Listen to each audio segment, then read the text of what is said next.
Ladies and gentlemen, for the Australian National Anthem, will you please welcome a legend of Australian modern music, Mr. Glenn Shorrock. Australia's all, let us rejoice, for we are young and free. We've golden soil and wealth for toil. Our home is goodbye sea. Our land abounds in nature's gifts of beauty, rich and rare. In history's page, let every stage advance Australia fair. In joyful strains, then let us sing. Advance Australia fair.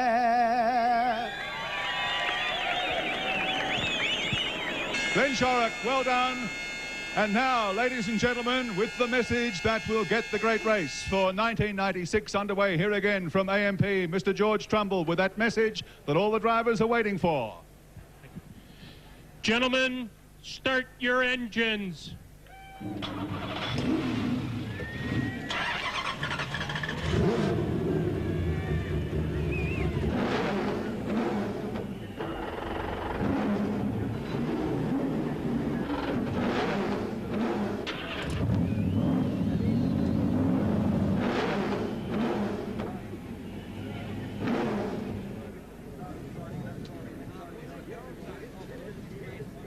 The 34th annual Bathurst Touring Car Classic comes to life. Terrible conditions, a great challenge ahead for these drivers as 1,000 kilometres and 161 laps of racing unfold in front of them. 30-second board before they head out. Tension on the grid. They've worked so hard. 365 days of planning, preparation, build-up to the great race. There's one moment when it all happens. And they've got this final warm-up lap now. Check their gauges as I welcome 4 times Bathurst winner Alan Moffat. Of course, Super Touring driver Charlie O'Brien to the commentary. Alan, this moment must be one of the toughest to control inside the stomach. Yes, the flutters are still going. These fellas, it's like your first 10 minutes at work. Never happy until you have your second cup of coffee. And believe me, these fellas don't need any coffee at the moment.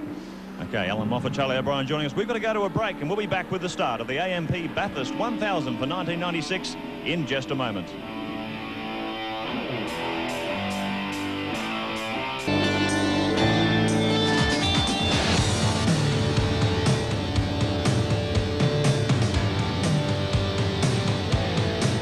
Mount Panorama Bathurst, the rain has stopped, but only momentarily as cars grid up Seaton Parsons front row of the grid, sharing the front row with Lowndes and Murphy for HRT Holden. Jones and Grice, the experienced team pack leader. Falcon on the second row with Rock Mazera. Row 3, Gardner and Crompton, the Coke Commodore. Faulkner and Harrington, the first of the privateers. Row 4, Perkins and Ingle, Longhurst and Ellery. Scaife and Cleland, Johnson and Bowes share the 5th row. Then the 6th row, Larkham, McConville, Johnson and Kendall. Row 7 is the second of the Coke Commodores, Jones and Scott, Romano and Madecki. Row 8, Richards and Reed and Ashby. On the 9th row of the grid, car 49, Crick and Parsons sharing that with Walden and Noski. Then Finnegan, McCall and Dulman and Cotter. Row 10. Out of the top 10, Waldock and Park, Poole and Gazzard. Row 12, Dumsney, Bailey and Trimble and Attard. Row 13 of the grid shared by car 9, Needswitz and Douglas. In the Synovus entry, Rose and Shield, car 44. Row 14, McLeod, father and son, along with Smerton and Weeks. Row 15, O'Brien and Callaghan and the Commodore, Palmer and Peters from Queensland. Row 16, Kendrick and Poole, Russell and Shaw join them. 17th row of the grid, car 37, Taylor and Bell share that with 79, Conway and Pope, and Wilmington Cedars bring up the rear of the grid. Watch and win. Don't forget this. On command, dial in the number of the car you believe is going to win today's great race. Add your name, your address, and your postcode. You could win. Who will win the great race for 96? Flag is about to drop. Track is wet. Rain has stopped. Well, it's still sprinkling. They're away! And off the line, Lowndes got the better start. Seaton's got the inside running though as they go to the corner. Look for Alan Jones in the pack leader. Falcon trying to spear through the middle. Brock plays it cautious going into the turn. He slots into 4th position. There's a bit of a bunch up for 5th, 6th, 7th positions, but at the head of the field, the leaders have gone through okay. St Omer's Falcon going through all right. Dick Johnson's okay, so's John Bow in the starting in that car, and further back in the field, there's Jim Richards, but it's Lowndes. Why, gee, what a start. He got the corner, he got the run, and Ben Seaton content to pull in behind him as they went through the corner. Just imagine how difficult it is in that spray, Gary. The drivers have been talking about it all morning. Just so much water coming up from these tyres, really blurring their vision. So a great advantage for Craig Lowndes. We've seen a low-down traction advantage for these HRT cars all the way through the year, and he used that to maximum advantage off the start line. Yes, he did a lovely start, and he didn't panic when he saw Glenn Seaton coming up alongside him. He took the outside line around Shell-Helix corner and really maintained that lead. A beautiful start. The last time that we had a start like this was '94, and Larry Perkins actually shot away to the lead and was having so much fun out there driving the car sideways. It looked dangerous from where I was sitting, but Larry was having fun. We're probably going to see him come back very soon and be up the front. The crowd are damp, but not the spirits. Hear them roar as the cars fly, lights ablaze across the top of the mountain. Glenn Seaton hanging on in 2nd position. Great start. Oh, look at that. Larry Perkins battling his way through the spray. A little bit untidy. Very, very dangerous conditions across the top of the mountain the first time around. They're taking it very carefully. Seaton 2nd through the dipper. There's Alan Jones in the pack leader forward. Brock, or Mazira, I should say, in the Brock Mazira HRT car in 4th. And Perkins down there in the pack with that older model V Commodore, and he will be looking forward to these conditions.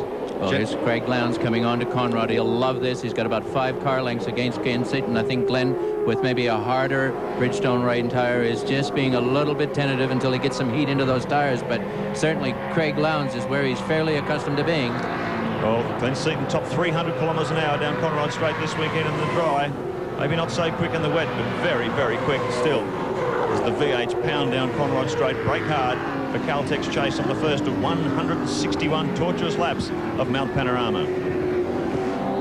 In the chase, cars slipping and sliding just a little, as you'd expect. A lot of water on the road. Not actually raining, Gary, as you mentioned, but still wipers on to keep that mist and windscreen free. Plenty further back than 2nd or 3rd, and you can't see too much. Well, at the moment, Bridgestone shod cars holding sway. 1, 2, 3, 4. First of the Dunlop cars is the Coke Commodore behind them. Wayne Gardner in 5th position. Then it's Larry Perkins in the old VP model Commodore. Tony Longhurst in the Castrol Falcon. Scaife, Bow, and Johnny Faulkner, the privateer, rounds out the top 10 on that first lap. All the drivers already will be very conscious of the fact that it isn't really raining, and they're on their full rain tires. They'll be watching to keep them damp. Look there, Wayne Gardner going up the right-hand side of the track. He's staying in the water. He's trying to conserve, if you can believe it, conserve his rain tires. They really want to have the rain coming down as well in these conditions with these tires. Well, Gardner really has been setting the pace for the Dunlop boys all week. A spectacular lap in qualifying yesterday to take a 2:12.07. And he's really taking the fight up to the Bridgestone boys in the wet. Won't be long before they get the wish for more rain. Craig Lowndes 3.7 seconds advantage as they went across the start-finish line for the first time over Glenn Seaton. Fastest lap so far was Lowndes, as you'd expect, out there running in clean vision and clean air at 2:39.87. That's way, way off the 2:10s, 2:11s they were recording in the dry. And just an indication of how slippery it is. You can see the car starting to move around a bit now. Yes, they're being very cautious. They have to be careful of where there are still puddles on the road, because the best tire in the world will not act like a water ski. Just see how hard it is. It's this difficult to see through our cameras. When you're watching at home, imagine what it's like inside the cockpit of one of these race cars. Well, if we can't see the cars, I can assure you the drivers that are running stem astern can't see the car in front of them other than just a slight glow of the tail light. Charlie O'Brien, I guess you've driven in these conditions before. Just the level of caution just must be so extreme. You just don't want to put a foot wrong. It's terrible conditions. You really, as Alan just said, you can't see the car any more than 50 metres ahead. You're doing 270 kilometres an hour, probably even in these wet conditions, and it is dangerous. And you're trying to be very careful because it's a long race. It's the most important race of the year for the touring car guys, and you don't want to. Oh, just as you were talking there, it looked like. Yeah. Car coming onto Conrad was getting very sideways. They'll be very conscious. Remember, Charlie, when you were driving the Sonoma's Sierra, on the very last lap you hit an aquaplane and you just went splat into the wall. You were totally out of control. Well, yes, and that was, I was doing 15 miles an hour in first gear coming down the mountain. It was so bad. I think Jimmy Richards did something like that himself a couple of seasons ago. Big challenge here from Alan Jones. He's really starting to get a move on as he closes up behind Glenn Seaton. Former teammates. They were former teammates. Split up at the end of last year. Glenn went his own way with a one-car operation. Jones took the Philip Morris money and went in his direction. And there's plenty of competition between these two teams. I felt Alan Jones yesterday was showing his mettle. He was very, very determined in qualifying, and I think he's got his qualifying eyes on now. He's determined to stay in touch. He's so close to Glenn, and he knows that car was capable of doing over 300 kilometers an hour down Conrad. He just wants to shadow him, and if Glenn makes one mistake, he's going to be up alongside his door handle. This is just a race custom-made for Alan Jones, isn't it? We've seen throughout his Formula One career, whenever the chips are down, that's when Jones is at his finest. He knows he's going to lose his sponsor at the end of this year, and he is really pumped about getting a result at this race. And he loves a fight. He sure does. Just by and by. Lowndes leading second place to Glenn Seaton. Not much of a go, 5 seconds in it. And Alan Jones in third, Thomas Mazera in the 05 HRT Commodore in fourth spot. Then Gardner, Longhurst, Scaife, Bauer, the first of the Dick Johnson cars, then Larry Perkins and John Faulkner. Just look at that shot of the rain, absolutely pelting down. There are puddles forming, and already the first of the pack leader Falcons, 201, that's the Madeki. It looks like he's lost his he's lost his top advertising hoard, and it's got entangled with the windscreen wiper. I just could not believe Ross Stone there, the team manager, trying to peel that away on his own. Can you believe? They talk about 20-cent parts upsetting a race effort. The regulations allow 400 mil down from the edge of the roof, and of course everybody wants to use that, but it actually interferes with the wiper. Well, I think he's having trouble with the wiper motor itself. So meanwhile, while we were in the pits there, Glenn Seaton has been passed. You could see Alan Jones was really charging. This weather doesn't seem to be slowing him down at all. One of the difficulties all the teams have had, although it was a miserable opening to the week by virtue of rain and hail, by the time we started practice on Wednesday through Saturday, it was fine weather, and all the cars got pumped up, built into shape for maximum dry conditions. And now there will be a lot of drivers out there suffering a few little inadequacies in the chassis. Here's Wayne Gardner all over Thomas Mazera in the 05 Commodore. Meanwhile, when we're down the pits there looking at that pack leader Falcon, Jones got past Seaton. Let's have a look at that on the replay. Right up behind the Ford Credit Falcon here and just ducks up the inside. Can you believe that? Very cheeky, very brave. Very confident. There's really only room for one car when they get to the top of that hill. Well, Ross and Jim Stone engineering these pack leader Falcons. They know how to win this race before. Glenn Seaton said he was concerned about having the car on a stiff, dry setup. Here we are back in the pits, 201. More than a windscreen wiper, I'd say.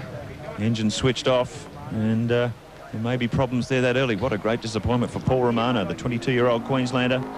Dunlop pit report shows the trauma. Looking through the safety net. Andy Raymond is on the spot. Yeah, this is just absolutely tragic, Gary Wilkinson. Speaking of Paul Romano, Paul, you haven't got a heated mirror and your windscreen wiper blade broke. Yeah, that's right, Andy. It was absolutely impossible to see anywhere on the circuit. And the rain's so heavy, and I come down Conrad and the wiper blade stopped. So I just had to nearly pull up to a halt because I just could not see a thing. But we'll let you go, Paul Romano. Bad luck, buddy. Yeah, Larry Perkins is coming in car number 11, the Castrol Commodore. This will Richard Hay is on the spot. Let's find out what the problem is here. Change of tyres, obviously. Well, that's right, Wilco, but then talking to the team, few of the guys here seem to know what this is about. Now, I've spoken to Russell England and said, why is he coming in? He said, I don't know. Tyres have been changed, they've topped the fuel up, and remember that there are 1 or 2 teams hoping to do this race on just 3 stops. Perkins back in the race. Oh, you bet your life Larry hasn't come in for fun. He knows what he's doing. He will be unhappy with the compound of the rain tire. Obviously a little bit too hard for these conditions. He's come in for some softer rain tires. That stop has put him back to 21st position, so shades of last year. Well, Larry doesn't mind doing things the hard way. He had to win for more than a lap down last year. He's come in very early, and he has got a lot of work to do. He's the only pilot, registered legal licensed pilot in the field, and I'm sure he was looking in the sky saying, this is going to be a long, hard day. I want the best tire I can have. Now there's plenty of action out on the track in these conditions, as you can imagine, and here's the Richards father and son combo. Car 4 giving them a tap under brakes. It's taken them both off. They're heading off into the sand trap out there. I think that's the second Car 4, the Scott car. Meanwhile, the second of the Gibson Motorsport cars rejoins the race. The Walden Noske cars has a lot of pit stops very, very early on. We're only 3 laps into the race. Yes, I think the forecast that the team managers made for their original set of tires is coming unstuck, and the drivers are saying we have to have the softer tires. Safety car is on the track. I was just about to say, I don't think it stopped. It stopped. It was about to head out, but they've changed their minds for the moment anyway. So maybe the conditions have got so bad they're going to pull the safety car out, just slow everyone down and just wait to see what this weather does, because this is diabolical at the moment. Well, no, it is going out. Yes, safety car is going out on the track. Okay, so you just saw Craig Lowndes will be coming under the Bridgestone Bridge. He's the leader of the race, so this should be nice and convenient. The pace car will pick him up first. The rest of the cars will queue up behind. There's been a slight change, actually, in the way they run the pace car this year. The pace car will pull out in front of first available car. They will all queue up, and then when the pace car considers it safe, he'll wave past the tail enders until Lowndes comes up behind him. But in this case, Craig's right at the front, so yeah, he should be the first to pick up the safety car at this early stage. But for the restart, the cars must be in single file. They must be separated by an approximate 2-car length.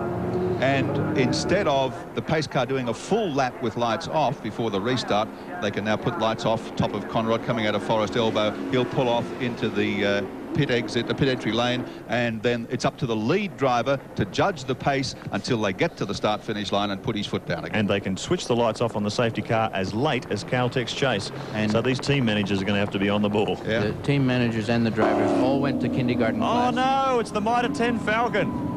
Mark Larkham and Cameron McConville. There is a hoodoo on this team. There's got to be. I cannot believe this. They qualified 11th. It was the strongest showing they've had all year. He's crunched it big time into the concrete wall on Conrod Straight. Oh, as long as he's okay, the medal can always be replaced. That's cheap. That could well be the reason for the safety car coming out on the track, actually. There's so much mist and spray, you can barely see him there. Well, we got one of the most experienced clerks, of course, anywhere in the world. Tim Chinkin knows how to run this race, and he'll be really quite happy that he has an incident to get that safety car out and just calm everybody down. The rain coming down, the water on the circuit is really quite heavy at the moment. There have been other occasions you haven't spoken of him quite so kindly.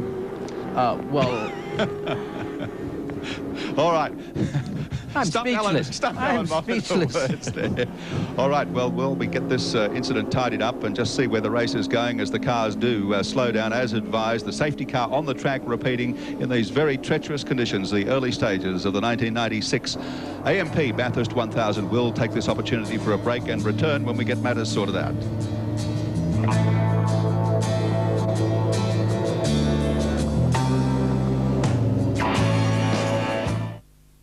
Back at Mount Panorama for the AMP Bathurst 1000 with just 4 laps completed. The safety car on the track. Let's check the scoreboard, the Shell Helix scoreboard.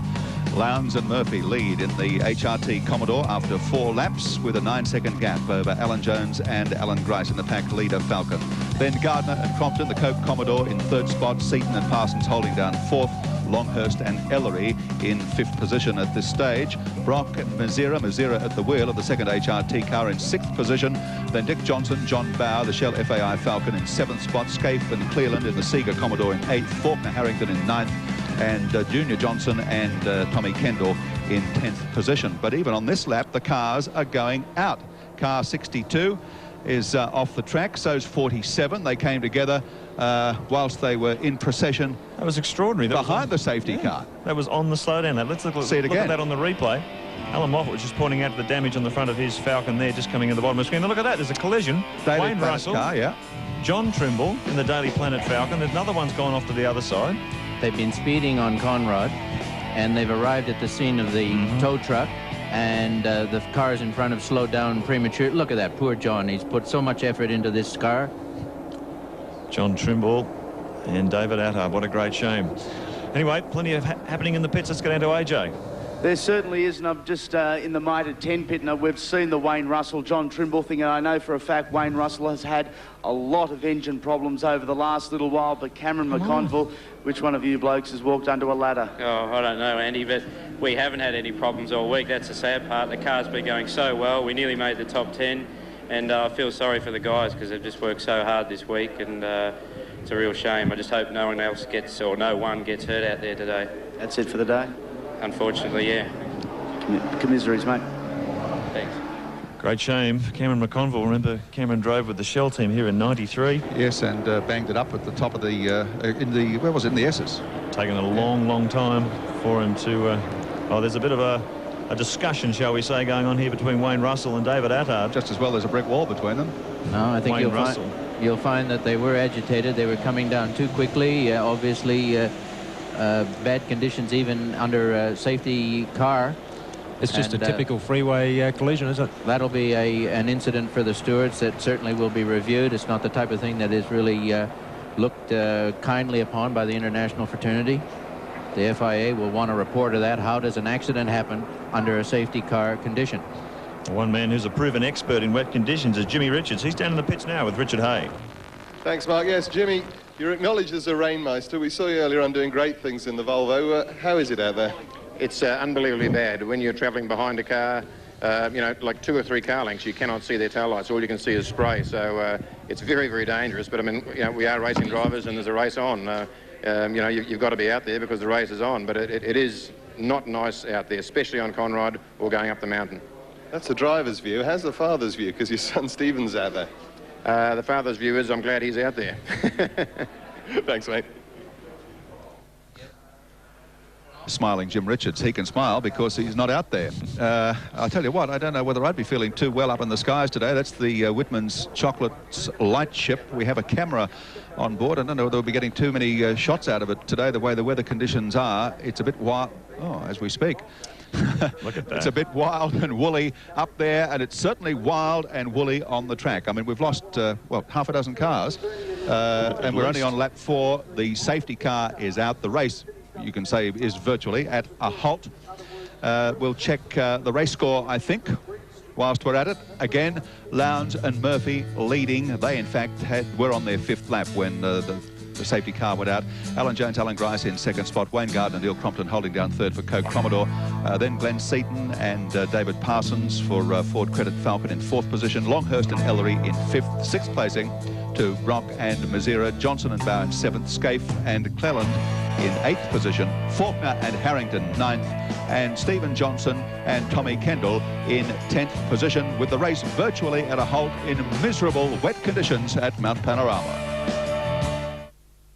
At Mount Panorama, Bathurst, with the race now on 6th lap, but behind the safety car as they endeavour to clean up the debris of must be the remnants of, well, at least 4 or 5 cars. I'm certain, Mark Osler, there was a car went off on the infield there that we couldn't see at the same time the Daily Planet car exited. Well, there was so much spray around. There was cars flying in every direction. I'm sure one went off to the left-hand side of Conrod, but it doesn't appear to be there, so maybe he got underway. But just a classic example. They're going that slow and they're aquaplaning everywhere. You just can't drive. That's what's left of Mark Larkham's Mitre 10 entry being pulled up aboard the tow truck to get it clear of the track. That was approaching the entrance to Caltex Chase, and there is Mark Larkham sitting disconsolately on the wall. They've been dogged by bad luck right through the Touring Car Championship, like just luckless, absolutely and completely luckless. They went back to square one to build this car for Bathurst, were convinced they had it right, and I think their qualifying performance to put them just outside the top 10 proved that they had it right. And yet under these conditions this morning, you just cannot take a chance. And on the entry coming down Conrod towards Caltex Chase, it ended up in the wall, and that was just the first of a procession of mishaps. Safety car still with the flashing lights means that they will continue for another lap. The drivers know they are good for another lap. The Clark, of course, instructions will be for those lights to be turned out, and then the lead driver will know it's about to restart. And that is the view from the rear of the pace car, looking back at Craig Lowndes behind the wheel of the #1 HRT Holden Commodore. Well, whilst we've got a few moments up our sleeve as they tour behind the pace car before we get a restart, it could be some minutes away yet. Keep in mind that today's power-packed field for the AMP Bathurst 1000 is made up exclusively of Ford Falcons and Holden Commodores. Of course, a victory at Bathurst carries enormous pride and prestige for the winning manufacturer. So the stakes here, as some drivers have already found out, are very, very high. Mark Ostler takes a look behind the scenes at the enormous amount of skill, the sweat and the dedication that is required, and as Helen Moffat well knows, to build a potential Bathurst winner. The Holden Commodore. It's as Aussie as the bush, the barbecue and the Bathurst 1000. Holden's top-selling sedan has built a winning reputation on Mount Panorama. With 9 victories, it's by far the General's most successful competition model.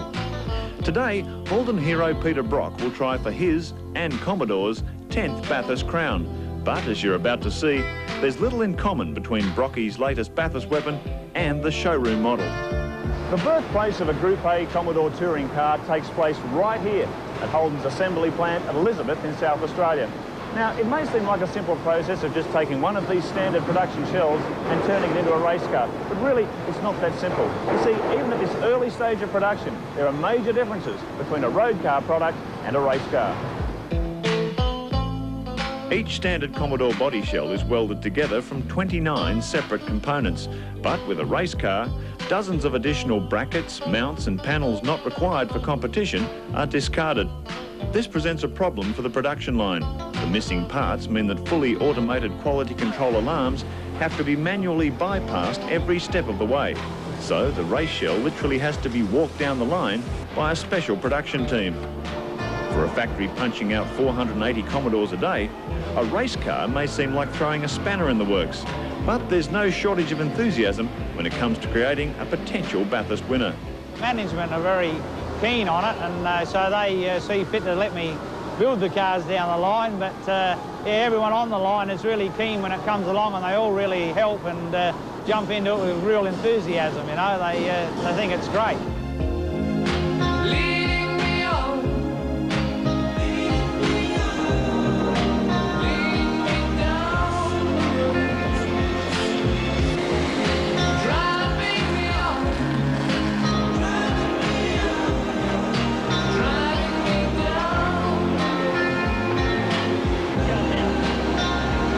After a final quality inspection, Brock's new car is rolled off the assembly line and on its way east to Melbourne for the next critical phase of construction. Its new home for the next 12 weeks is Dencar, where in the skilled hands of George Smith and Dennis Watson, the stock standard shell is substantially strengthened and modified to the Holden Racing team's own design. A total of 40 sub-assembled components are carefully adapted, including larger wheel tubs to house wide racing tyres. Plus, there's new mountings for the race car's multi-link suspension, onboard air jacks, seat mountings and competition pedal assemblies. Without doubt, the most critical addition for both safety and performance is the massive roll cage structure. More than 35 metres of military-grade steel tubing is required, effectively turning the stock shell into a high-speed survival cell. Here at Dencar, safety is paramount. Our motto is race on Sunday and work on Monday. And if we don't ever have a problem with an accident with a driver being hurt over all the years that we are building cars, and that's our main aim. Next stage is the paint shop, where any rough edges are filled and smoothed. A base primer is applied before final coats in the familiar blue and white colours of the factory Holdens. All that remains now is a full fit-out at the race team's Melbourne workshop. In the final days of construction, the new car is loaded with enough onboard weapon systems to resemble a fighter plane. Lightweight plumbing for oil, fuel and extinguisher systems are installed. So too special driver components like competition seat and steering wheel, specially designed gear shift linkage and front and rear anti-roll bar adjustments. Up front, massive cold air ducting is installed for engine, transmission and brakes. The boot area too is filled with ancillary systems for high-pressure fuel and oil supply. High-tech aeronautical materials like carbon fibre are also used to construct everything from master switch boxes to dash panels, and all connected to sophisticated electrical systems. A dedicated team of 16 has completed the final phase. From production line to racetrack, Brock's new $300,000 Bathurst weapon has been given the red carpet treatment every step of the way. The ultimate payback for all that effort? Well, that's simple. A 10th Bathurst win for Holden's Commodore. Because it is Peter's 10th attempt and Holden's 10th potential win at Bathurst, we really have put everything we possibly can in our research and development and our expertise, and we'll see how we go at the end of the day. So, if the Holden Racing team does take the checkered flag today, spare a thought for Holden's hard-working backroom boys. Each has played a key role in turning a road car into a Bathurst winner.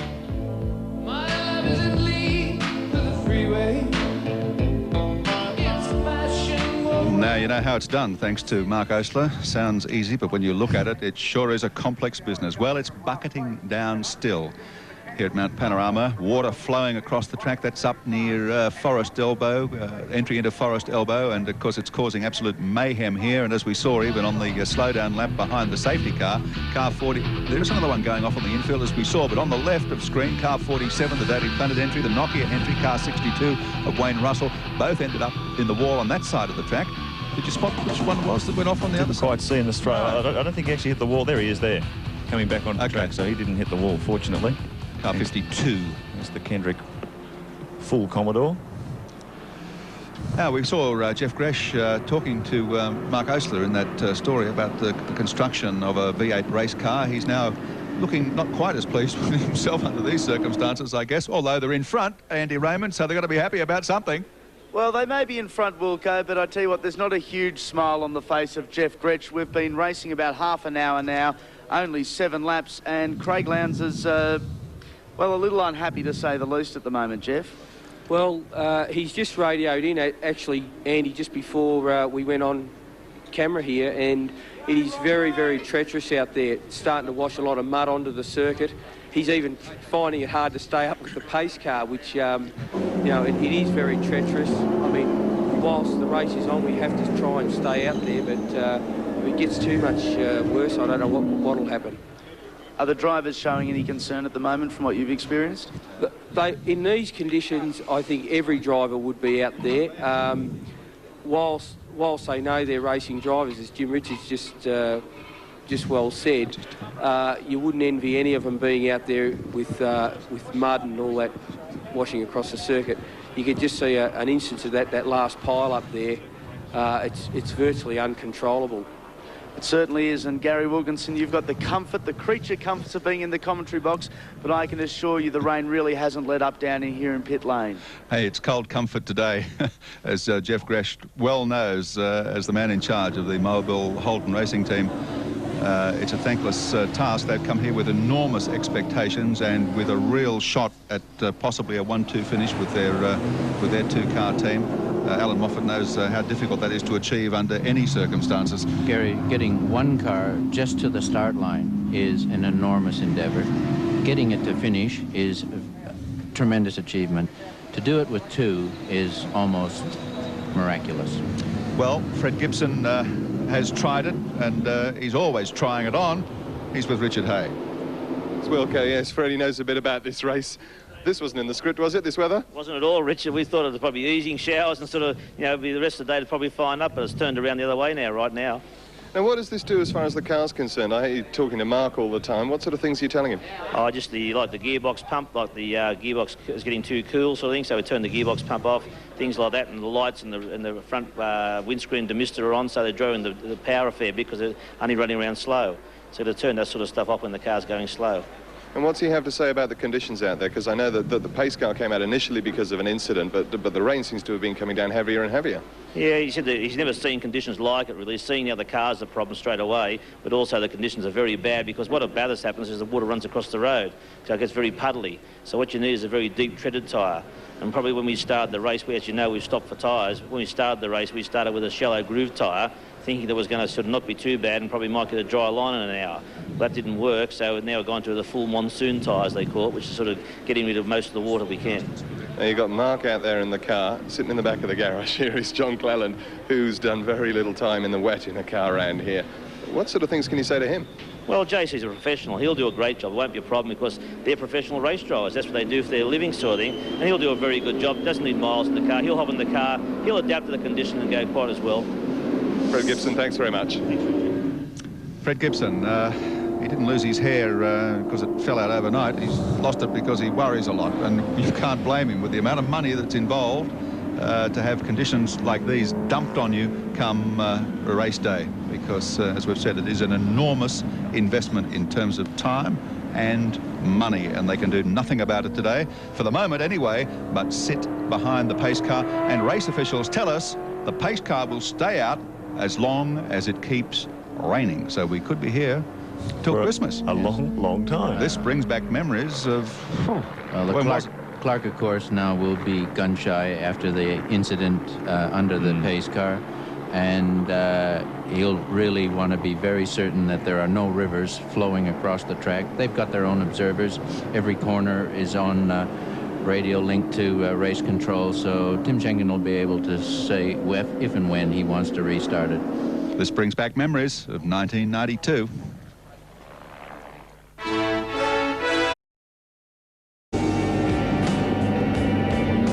And here at Mount Panorama, that's where we are if you can't read the sign, because the fog is now rolling in over the top of the mountain up at McPhillamy Park. And the pace car is still out. Dick Johnson, who is not in his car, John Bowe driving at the moment, has been to see Tim Schenken and has said, look, this is crazy. They're aquaplaning across the top of the mountain, even at the speed they're doing behind the safety car. So we've just calculated here that if it runs at this pace for the rest of the day, it would take 12 hours. Well, we're not on overtime on Sundays, mate. I'm sorry. Well, Alan Horsley will be happy. He's a bit of a specialist at 12-hour races. 12-hour races, yes, he is. And he's the tactician for the Shell team. We should point out also the longest race in the history previously of Bathurst is 7 hours 51:43 in the diabolical wet conditions of 1974 with Kevin Bartlett and John Goss, but they only won it courtesy of Alan Moffat, isn't that right? Thank you very much, Gary. Yes, John came in a bit of a flap and said, we need the rain tires, we don't have any. My car was out, we lent him my tires. Alan Jones is out there at the moment at the wheel of 301, the pack leader Falcon. His co-driver, Alan Grice, waiting anxiously. He'd like to get a turn behind the wheel. It could be some time, the way things are going. He's in pit lane. Alan Grice playing the waiting game at the moment, but can I assume you're not too keen to get out on the track just yet? Jones is obviously doing a very, very good job. He's enormously experienced in these conditions and all others, and you know, he's closed the car down as everybody needs to do now with all the electric pumps and things, because we have to keep 12 volts up to these engines all day. He's just sitting, you know. I'm sure the thing going through his mind is maybe trying to get the jump on Craig when we get the green light. Alan, I say in all due respect that you've seen a few race tracks in your time. Mount Panorama is a special place. It's a very difficult circuit, but in conditions like this, it is extremely dangerous, isn't it?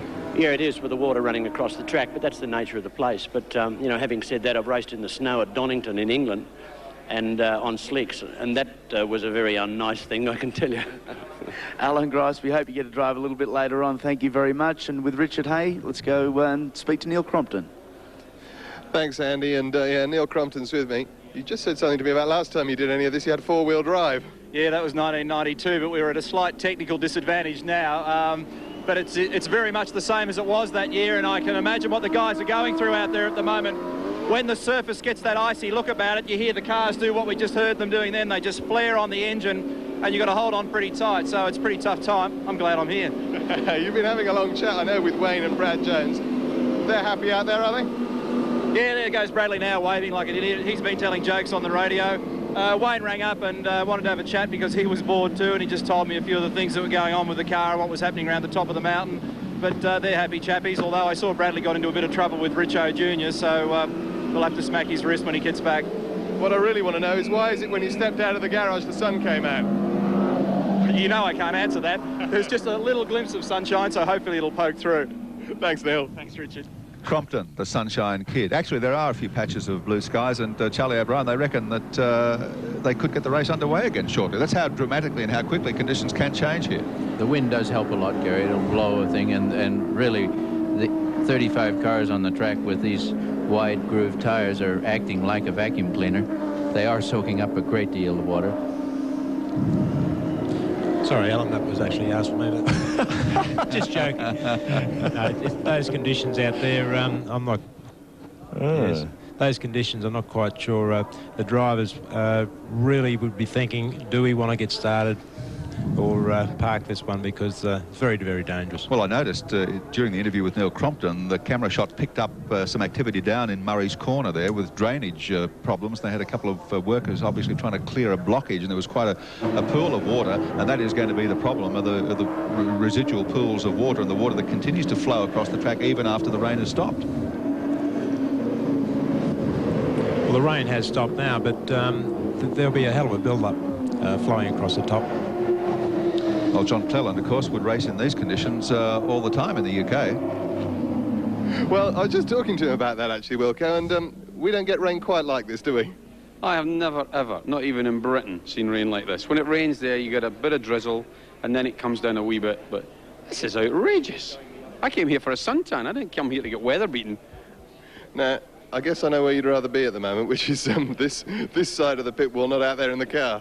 I just said to Scafie there just now that with running at this pace behind that Jackaroo, the first car that's going to have to come in is the Jackaroo for more fuel. But it's going to be great for fuel, great for pads, and we could just do a one-stop change, and I'll let him know when I want him in. I don't want to go out there at the minute. I'm not surprised. Scafie's had to come in for a stop earlier on. That must have thrown the strategy as well. I think a rain-filled race like this was always going to throw the strategy haywire anyway. Fred Gibson's a master at playing the right strokes. Mark, when the start of the race, he decided on a tyre which maybe wasn't quite deep enough tread pattern for the rain that arrived 5 or 6 minutes later. He's been in, done that, and I think now, at the restart, you'll see him really carve his way through the field.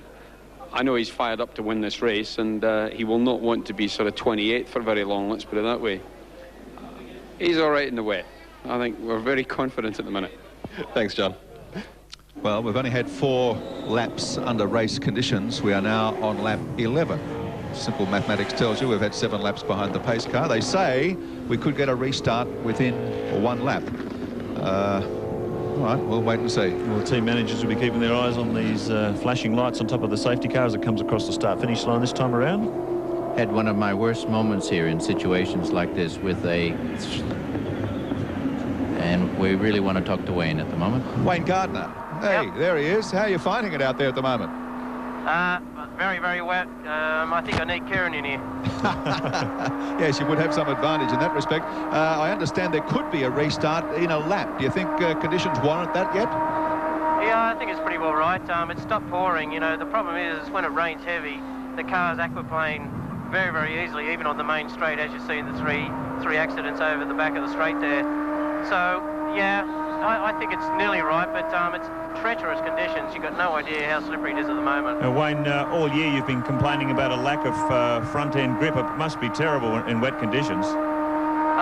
Yeah, but to tell you the truth, I don't need too much more than today at the moment because I just need grip, I mean, everywhere at the moment. I think, you know, we're all swimming in the same soup at this stage, and all we've got to do is just... Okay, we just lost Wayne Gardner there. Yeah, we're having some, as you can understand, everybody's having some difficulties, especially at the top of the mountain. That's where the weather conditions tend to be the worst. That's where it's fogged in places, and that's where we're having some communications problems. And as you said, Alan Moffat, you've had your own share of these problems around here in these conditions. The worst problem for a lot of cars is not so much the rain as the fact that 7 laps behind the pace car, the engines have got so cold. No matter what gear they're using and trying to rev things up a little bit, the oil temperature goes down and the water temperature goes down, and the engine can suffer a thermal shock if they get into them too quickly. 1988, we had 3-lap lead and we lost the engine with a thermal shock after a long pace car.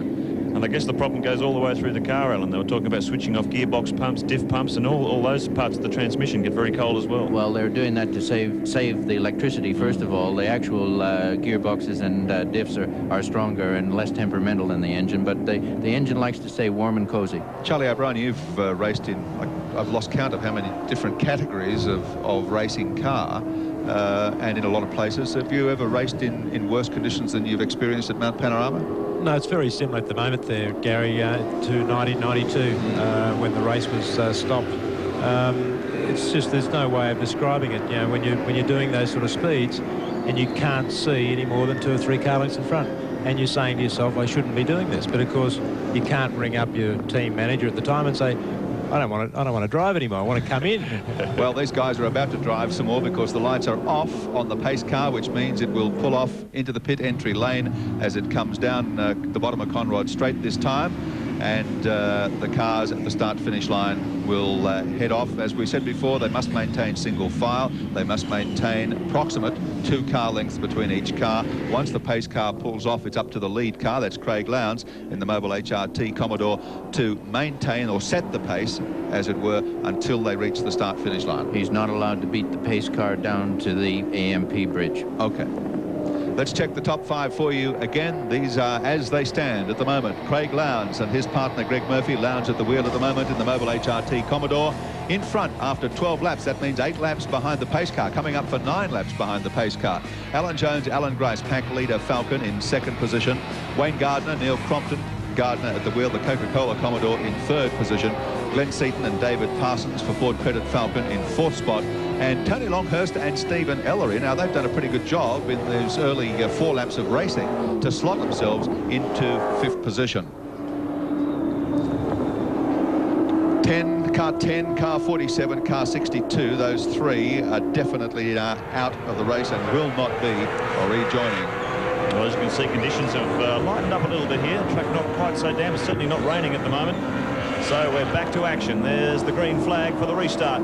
In the 1996 AMP Bathurst 1000, Craig Lowndes leaves them standing, and Wayne Gardner's coming up a big challenge along the concrete pit wall, but Alan Jones closes off that option very quickly. So Gardner tucks back into 3rd position, Seaton right up behind the Coke Commodore. Some good driving there by Alan Jones. He had his eye on the rearview mirror. He knew he had a real competitor in Wayne Gardner right behind him, and he just nosed him out of that first turn. Bit of a challenge here from Glenn Seaton as we take race cam aboard the Ford Credit Falcon, and this car has got some squirt in the straight line, let me tell you. First one down, Conrod at 300k, but Gardner coming back, and no shortage of horsepower from the Rob Benson prepared Chevy. Very even in a straight line there. Seaton looked like he had a bit more grunt coming out of the corner, but when it got to top end, boy, didn't that Coke Commodore take off.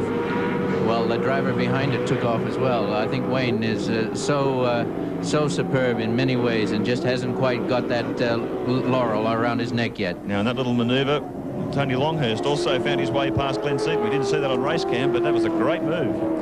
Tony Longhurst in '94 did a great job when the race started in the rain, and he had a very hard compound wet weather tyre at the time with the monsoon, very deep, and I would say Tony's picked the same sort of tyre for this, which is exactly what you want. We've certainly seen Longhurst flying in some of these changeable conditions. Very quick at Phillip Island in the Castrol Falcon, and he's reveling in these conditions here. Still dicey across here. It's bad enough in the drive, but to come along here now at these speeds and to judge your braking, there's still a danger of locking a front tire and skidding over to the right of the circuit. It's very dicey here without the grip that you're accustomed to with the dry tires. Talk about the pressure on the drivers. The pressure on the team managers under this situation must be so hard, because they're not in control of the car, but they're in control of everything else. Pit strategy, suspension setup, tire choice. It must be an unbelievable responsibility.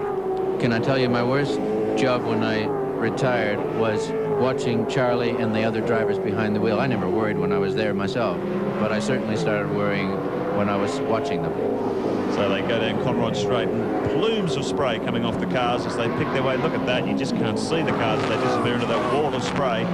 Down Conrod toward Caltech's chase, Craig Lowndes, the leader, Alan Jones, Wayne Gardner, Tony Longhurst up to 4th, Glenn Seaton. That's the top 5, but back in the spray, just cars everywhere. We'll take a race cam. Riding with John Bowe in the Shell number 17 Falcon. Johnson electing to give Bowe the first bite of the cherry. Remember Bowe in 1992 when he was driving the Sierra here. He's never been more frightened in a race car in his life. Maybe this is because Dick wants to be behind the wheel for once when the checkered flag drops. I think he just did a very wise management decision, and he's put John behind the wheel, who's no stranger, coming from Tasmania, and no slight on the island state with wet weather driving. And boy, yeah, these conditions, it's almost identical. You know, if it finds up this afternoon, we may have a similar situation to 1994. And this Shell, FAI Ford, Johnson and Bowe, very closely matched in times. They're both great drivers, very experienced at Bathurst. This is a car to watch today. Now in 6th position. Well, with the accidents behind us already, all of these lead top team drivers will certainly be aware of the fact that there will be no prizes for getting out of step now and not having a car to bring the bacon home this afternoon. The one guy who'll be feeling plenty of pressure is Tony Longhurst's young co-driver, 22-year-old Stephen Ellery. What a baptism of fire. His first run in the Castrol Ford this year. He'll step into the car after that first stint, and he's got a lot of weight on his shoulders. Bear in mind, with the low usage of petrol while behind the pace car, these cars will extend themselves almost up to lap 40, I would believe. Normal stop would be lap 32 for the first stop, but I would think a lot of these cars are going to try and get to lap 41, which will save a whole stop. Yeah, three-stop strategy. I know that Gibson Motorsport, before they had the tail shaft failure in last year's race, they'd gone 38 laps before they had a fuel stop. I'm sure they were going to go for 3. They're going to try it again this year. So Larry Perkins has come out of this with something of an advantage, because he came into the pits early, changed his tyres, topped up his fuel. That put him back to 21st, but with the pace car, he's now come up to 15th spot again, and he's on the same lap as the race leaders, obviously. Bill O'Brien coming into pit lane. One of our privateers with his new VR Commodore, replacing the old VL after 7 or 8 years. Car's going great. He's just got a flat tyre.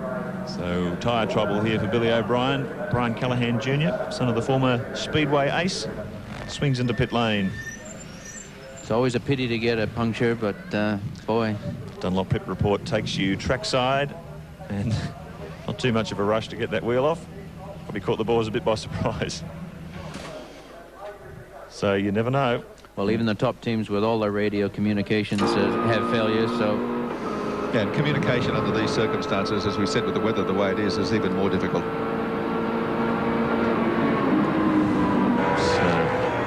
back at the front, and here comes Alan Jones, the 1980 World F1 champ, and boy, isn't he pumped up at Bathurst in '96. Look at him applying the thumb screws to Craig Lowndes. He's going deep under brakes. He's going to try and get him at Shell Helix corner. Alan Jones does it and takes the lead of the AMP Bathurst 1000. A superb move. He is really wired for this race this weekend. And there's no doubt Jim and Ross Stone working very hard on setup all week, and this car is working an absolute treat in these wet conditions. Lowndes staying with him, but Jones just brilliant under brakes. He didn't look like he put a wheel wrong. He was determined to make that move, and he edged himself right in there. He gave himself just a little bit of cushion in case Craig came across on him, but a superb, very, very tough move.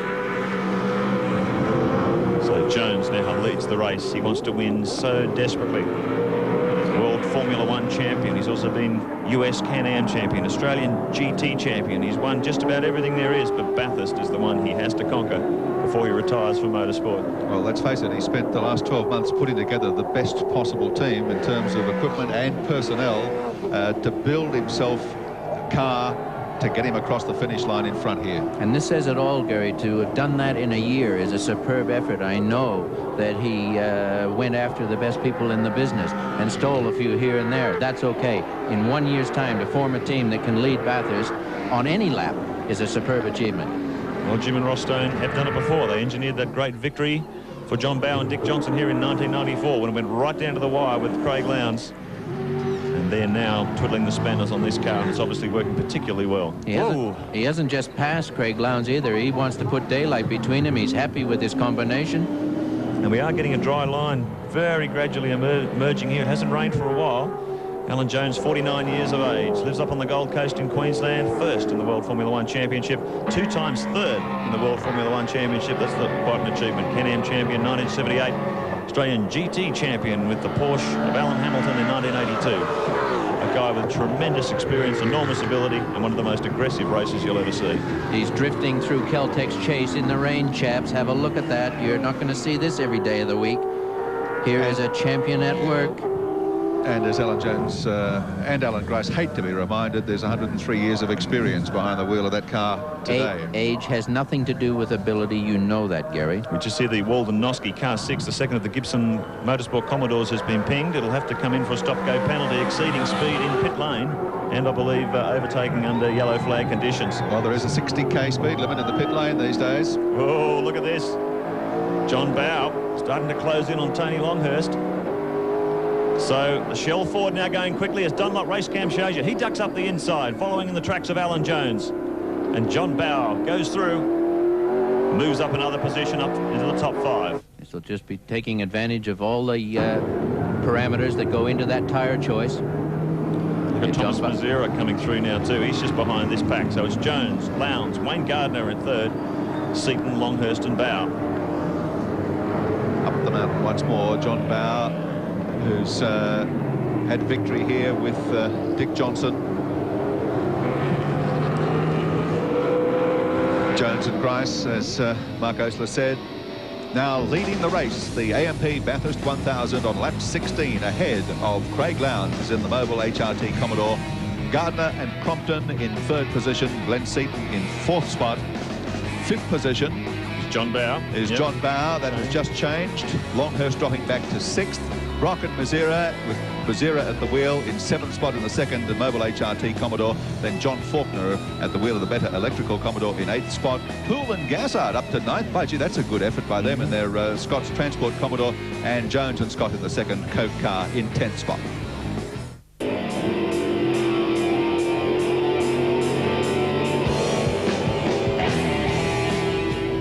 Fun to welcome you back now to our live and exclusive coverage, the AMP Bathurst 1000 for 1996, and what a wet and miserable start to the big race. Recapping the first hour, and of course with the rain pouring down, Glenn Seaton sitting on pole, but you will see it was the young gun, the Australian Touring Car Champion Craig Lowndes, who got a brilliant start to the race in 1996 to lead them into Hill Corner for the first time.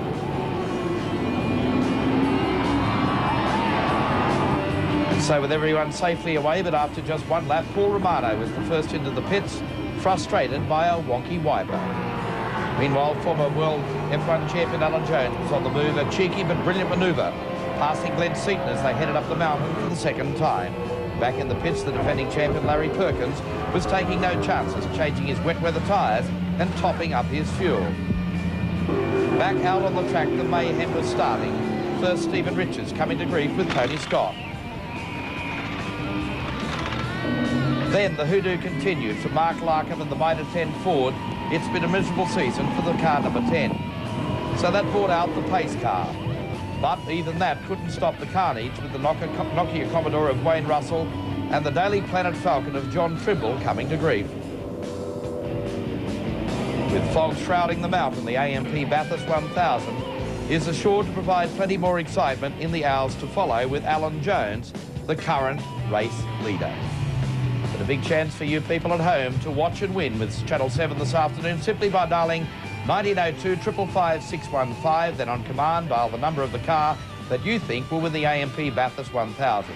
Then leave your name and address and the postcode, and I can tell you there's no limit to the number of calls or selections you can make. The winner will receive a Holden Commodore VS SS valued at more than $45,000, and the winner will be announced at the end of the telecast. That number again, simply dial 1902 555 615 as we go back to the Bathurst action of 96. Thank you very much, David Ford, on the first of our hourly updates, the AMP Bathurst 1000 on the track. 301, pack leader Falcon, Alan Jones, the race leader from Craig Lowndes for Mobile HRT Commodore, then Wayne Gardner in the Coke Commodore in 3rd spot, Glenn Seaton in 4th, John Bower in the Shell FAI entry is up to 5th, Thomas Mazira, also a mover, now in 6th position, has passed Tony Longhurst, and in the number 2 Sega Commodore entry, Mark Scaife has been to the pits for a change of tyre, and that has dropped him back to 21st position. Well, Alan Jones, he is standing on it. 5.7 seconds the gap now over Craig Lowndes. 18 laps completed. It'll be 19 as he comes across the start-finish line this time around. Further 2.3 seconds back from Lowndes to Wayne Gardner. So Alan Jones really going for it. Well, that team, Ross Stone, Jimmy Stone, they've worked miracles here to get a team in a year up to a position like this. This is a real achievement. And the engine sounded good all throughout the week. They got a lovely ring to it. The 5-liter Ford engine is really singing. And I know there's a lot of Ford fans around Australia reveling in this action at the moment. Larry Perkins, meanwhile, running back just at the tail of the top 10. He is in 10th position, actually, in the older model VP Commodore. And these are the conditions where he said this car would revel. And he's just sitting back there in 10th position, and no doubt very confident he's just going to get stronger and stronger as this day progresses. He has such a feel for the car, Mark. He'll know exactly what he wants. Look at that, even in the rain, hardly a turn for a 90-degree corner. That's pretty interesting short turn he's using. He's relaxed behind the wheel. He is just one of the most fluid drivers to watch on race cam. His wheel movements are just so minimal, just very relaxed style behind the wheel, even though he's going at 300 kilometers an hour. Very, very skilled professional. I thought his determination last year was the real mark of his character, to have fought back from last to win that, a superb victory, something that he can cherish all his life, no matter what his finish today is. There may be some people at home wondering just why Larry has switched from the later model VR Commodore back to the older VP model. It's just simply a situation of tyre durability and front-end grip. A recent change by the governing body to try and even up the performance between the Commodore and the Falcon has had the effect of dramatically reducing the front-end grip on the latest model Commodore. So Larry, getting smart, went back to the older model Commodore, which has more front-end grip. That, he says, will give it better tyre durability and a stronger race package over 6.5 hours. He's a wily character. He did a little bit more than go back to it, mate. He built a brand new one. That's right. And anyone who underestimates this guy's ability to engineer a Bathurst win is a fool, because his track record here is phenomenal, and he doesn't do things by halves. He thinks about things, does a lot of homework, and he and Russell Ingall drive the car to the maximum. This is the Tony Scott, Brad Jones entry. Brad Jones, of course, we saw in action earlier in the Super Tourers race in the Audi, and he's sharing this car with Tony Scott. They were involved in I was going to say a minor incident. It's left a pretty nasty bang in the left-hand door panel there. It would have been just when he tapped the back of the other car coming into Caltech's chase. Meanwhile, Walden and Noske, Scaife, Cleland car came in a bit early on for a change of tyres. Just changing the wet weather tyres again, so obviously this Yokohama team have got a tremendous choice to put on their cars, and when you see a rain changed like that, there's plenty of tread left. It's only a compound they're chasing. They also the ones that copped the stop-go penalty earlier for doing 77 kilometres per hour in the pit lane. Well, all the drivers were warned severely. 60 miles an hour, 60k was the limit. So here's the second Coke Commodore, up behind Tony Longhurst, driven by Tony Scott and Brad Jones. So car 6, the second Gibson car, rejoined the race in 29th position after their stop, so they've got a lot of work to do. Jones sneaks up the inside of Tony Longhurst. Brad Jones currently 4th quickest man on the circuit, so getting a bit of speed out of the Coke Commodore as this dry line continues to emerge. Brad certainly would help doing that race this morning in the 2-litre cars. Got him pumped up with this. And that would have given him, I guess, a really good look at the track where the puddles were and where the slippery parts of the track were. Yeah, definitely an advantage for Brad Jones and Jim Richards when Jim gets in the car to take over from his son Stephen. Just to remind everybody, we're on lap 20. These cars in dry conditions could have gone to lap 32 plus. I don't expect any stops for petrol at least till lap 40. So plenty of action in front of us. John Faulkner in car 46, the top privateer, the man who's surprised everybody with his mighty effort to get into the top 10 run-off yesterday.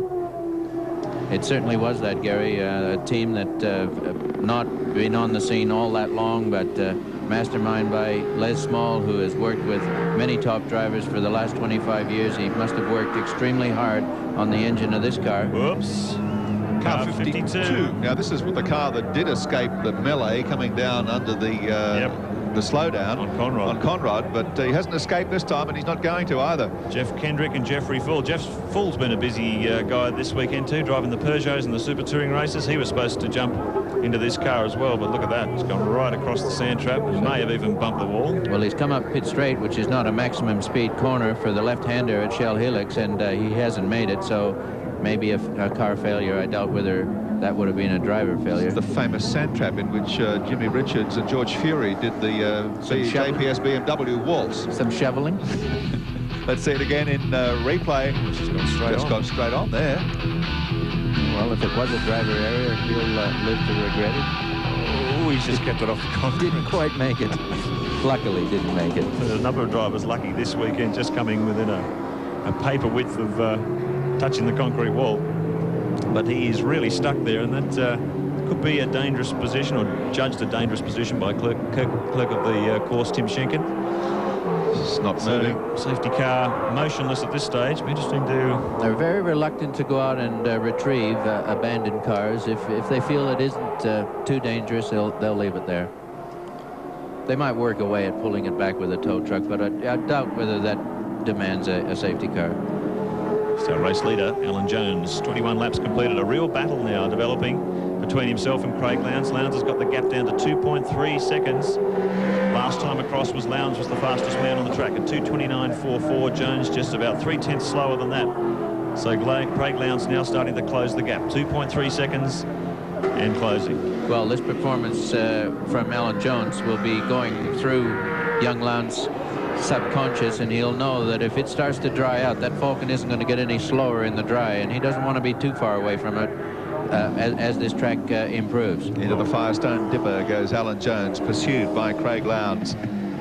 Well, Jones was the charger, and the conditions were much wetter than this. Now it's starting to dry out, a definite dry line appearing, and Lowndes starting to get more speed out of the HRT Commodore. So a great battle between Ford and Holden on Mount Panorama in the early stages. Out of tyre power turn at Forest Elbow and on to Conrod Straight. We'll take a look at the split times there. 2.39 seconds between Alan Jones in 3:01. The pack leader Falcon. Here comes Jones down the inside of the McLeod NZ Commodore. Hangs to the outside. There's his aggression at work. There's a race driver at work. There's a fellow behind the wheel who is picking up every little nuance, every little ounce of energy that he can get out of that car. He's taking it. That was a semi-unsafe move. Here we go on race cam. A big charge from Thomas Mazzera as he ducks down the outside of John Bow on Conrod Straight. Look at that thing go. It's like a jet. Leaving Bow standing on Conrod. It's amazing the difference between these two cars as conditions have started to dry out. Well, he may have had a phenomenal run out of Forest Elbow, or John made an error, I'm not sure, but he just went past him like he was standing still there. Well, I'm told the good Chevrolet blocks are made in Cape Canaveral from the ex-Moon Rocket materials made, so they probably pretty well settled down here for this job.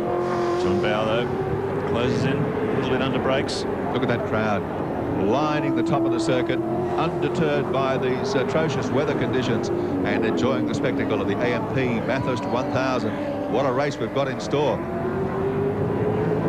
Lowndes again, still the fastest man on the track. 0.5, Thomas Mazzera in 5th position as we take race cam from the passenger floor. AMP race cam of Thomas Mazzera working away at the wheel 05. A brand new car built for this year's endurance season, and Thomas Mazzera right on the pace. We're seeing a few more things in that Holden than we did in your story earlier this morning, Mark. There is a lot of intricacies there. Wiring, look at it. The knob on his left on the floor is the kill switch. Some radio device just in front of that. So Thomas Mazzera climbs the top of the mountain. Meanwhile, charging down the other side is Alan Jones and Craig Lowndes. And this is a tremendous battle, and something that Alan Jones would relish.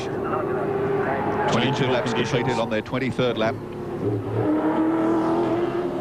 And we're going to check the complete placings in the race as they stand at the moment, right from top to bottom. Jones and Grice in front, Lowndes and Murphy holding down 2nd spot, then Gardner Crompton, the Coke Commodore 3rd, Seaton Parsons, Ford Credit Falcon in 4th, Brock and Mazzera 5th. 6th position, Johnson and Bow, Johnny Faulkner and Steve Harrington, great effort that. 7th, Perkins and Ingle sitting back in 8th, Jones and Scott and the Coke Commodore in 9th, and Richards and Richards, the father and son team, in 10th. A good effort there. Longhurst and Ellery now in 11th spot. Johnson and Kendall, that's Stephen Johnson in 12th position. Poole and Gazzard 13th. Terry Finnegan back on the track after a wipeout on Thursday in 14th spot. Crick and Parsons 15th. In 16th, Mal Rose and Terry Shield in the Fairfax Commodore. Alan Moffat, the Needs Fitz Douglas, Alan Moffat's and Novus Falcon. 18th, Waldock and Park, Dumsney and Bailey in 19th, and Scaife and Cleland after that tyre change way back in 20th. 21st position, Reed and Ashby, the Landfell Smash Repairs Commodore, then Smerton Weeks in 22nd spot. Dillman Cotter, veterans here in 23rd place. Father and son McLeod in 24th, Conway Pope in 25th. 26th position, Taylor and Bell in the Xerox Commodore. Walden and Oski, the second of the Gibson Commodores. 28th, Kendrick and Full. We saw that car sitting in the sand. 29th, Palmer and Peters in the Queensland Commodore. And 30, O'Brien and Callahan. And in 31st position, Romano and Mediki, Wilmington and Cedars in 32nd. Russell, well, they're out of it. So's Trimble and so is Larkham. So those last 3 cars have exited the race. That leaves us with 32 runners at this stage of the AMP Bathurst 1000.